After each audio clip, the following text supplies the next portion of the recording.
President Biden is set to unveil his full suite of immigration proposals this week, but through executive orders, he's already paused deportations for 100 days, which has led Texas Attorney General Ken Paxton to sue the administration, claiming DHS does not have the authority to temporarily freeze deportations. Caught in the middle, Javier Castillo Maradiaga, who has been in the United States since he was 7 years old. He is DACA eligible, yet was facing deportation as soon as tomorrow morning, despite Biden's order, which has New York Congressman Richie Torres sounding the alarm. He's written a letter to ICE claiming Javier's deportation would be illegal and violates the new president's mandate. Why is this even happening? Well, because Javier didn't renew his DACA application in 2018 because he feared what the Trump administration would do. His siblings are DACA recipients. His parents are now in the U.S. legally. His mother made this plea today. I have 14 months. I can hold my child. I don't care how old is him. He's my boy. Okay? I don't know if everybody or some others are saying you think about this one, but that's what I feel. Every night I can't sleep. And even like that, I had to wake up every single day, 4:30 in the morning, to try to give back my community what their community deserves. Okay? So what about this one? Just because we don't have a green card, why we have to be like that? With me now, New York Congressman Richie Torres and Rebecca Press. She's representing Javier. She's also the legal director for Unlocal. Rebecca, walk us through this case. How did Javier, a longtime Bronx resident, end up in ICE custody in Louisiana? Sure, I'm happy to. Thank you for having me on.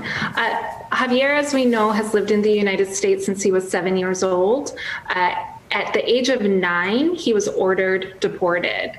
And I want you to sit with that for a second, that at the age of 9, he was ordered deported. This despite the fact that his parents were living here lawfully with what's called temporary protected status, and they have ever since.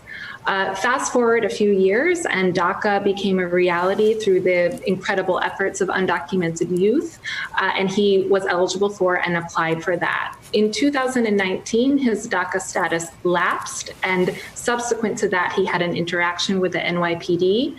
The New York City Department of Corrections then handed him over to ICE, we believe because of that old order of deportation, and I would add did so inappropriately, and since then he's been in ICE custody. Why is he now in Louisiana? He's now in Louisiana because that is one of the places where folks who are detained by ICE are sent immediately prior to deportation. So the idea is that is where you go just a few days before you will be sent out of the country. Congressman, tell me about this letter that you sent to ICE. So I sent a letter to the acting director demanding that his agency follow the law and immediately halt any attempt at deporting my constituent, Javier Castillo. You know, it just shocks me that we're even wondering whether he's going to be deported, because there's a clear moratorium on deportations. But I have real concerns about ICE as a rogue agency. There are elements of extremism within ICE, which has been deeply radicalized at the hands of Donald Trump.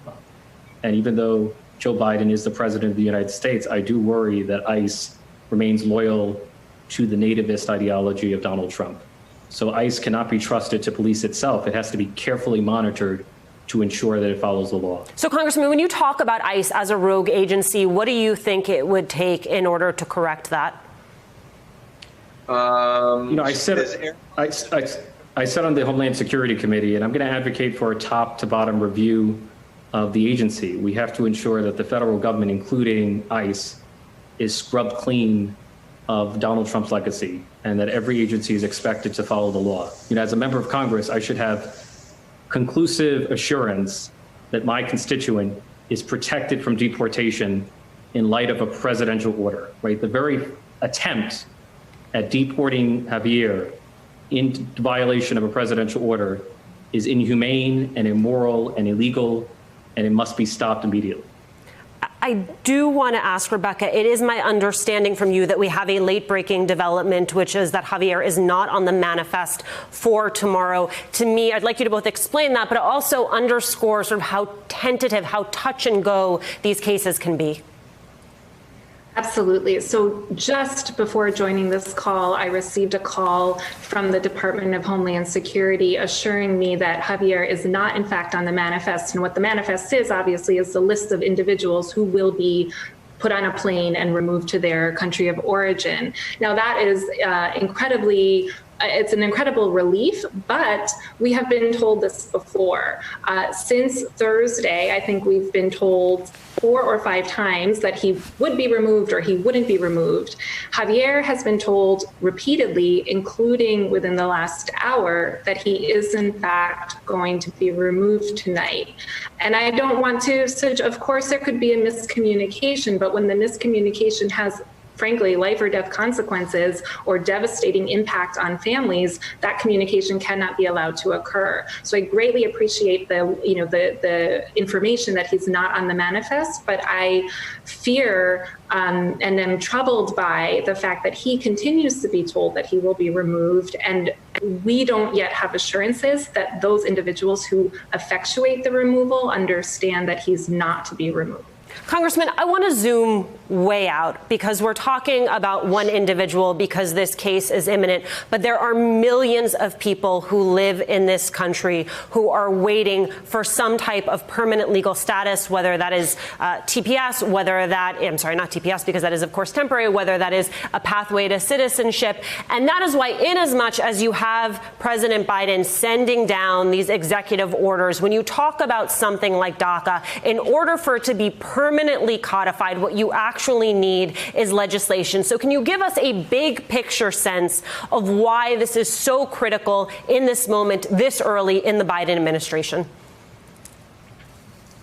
Look, the mere threat of deportation, separate and apart from the act itself, terrorizes immigrants and their families. You know, Franklin Roosevelt said that one of the most sacred freedoms we had is freedom from fear.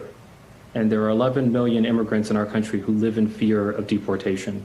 And what we desperately need is comprehensive immigration reform that provides them with a path to citizenship so that every American, every immigrant can live freely without the fear and terror of deportation hanging over them.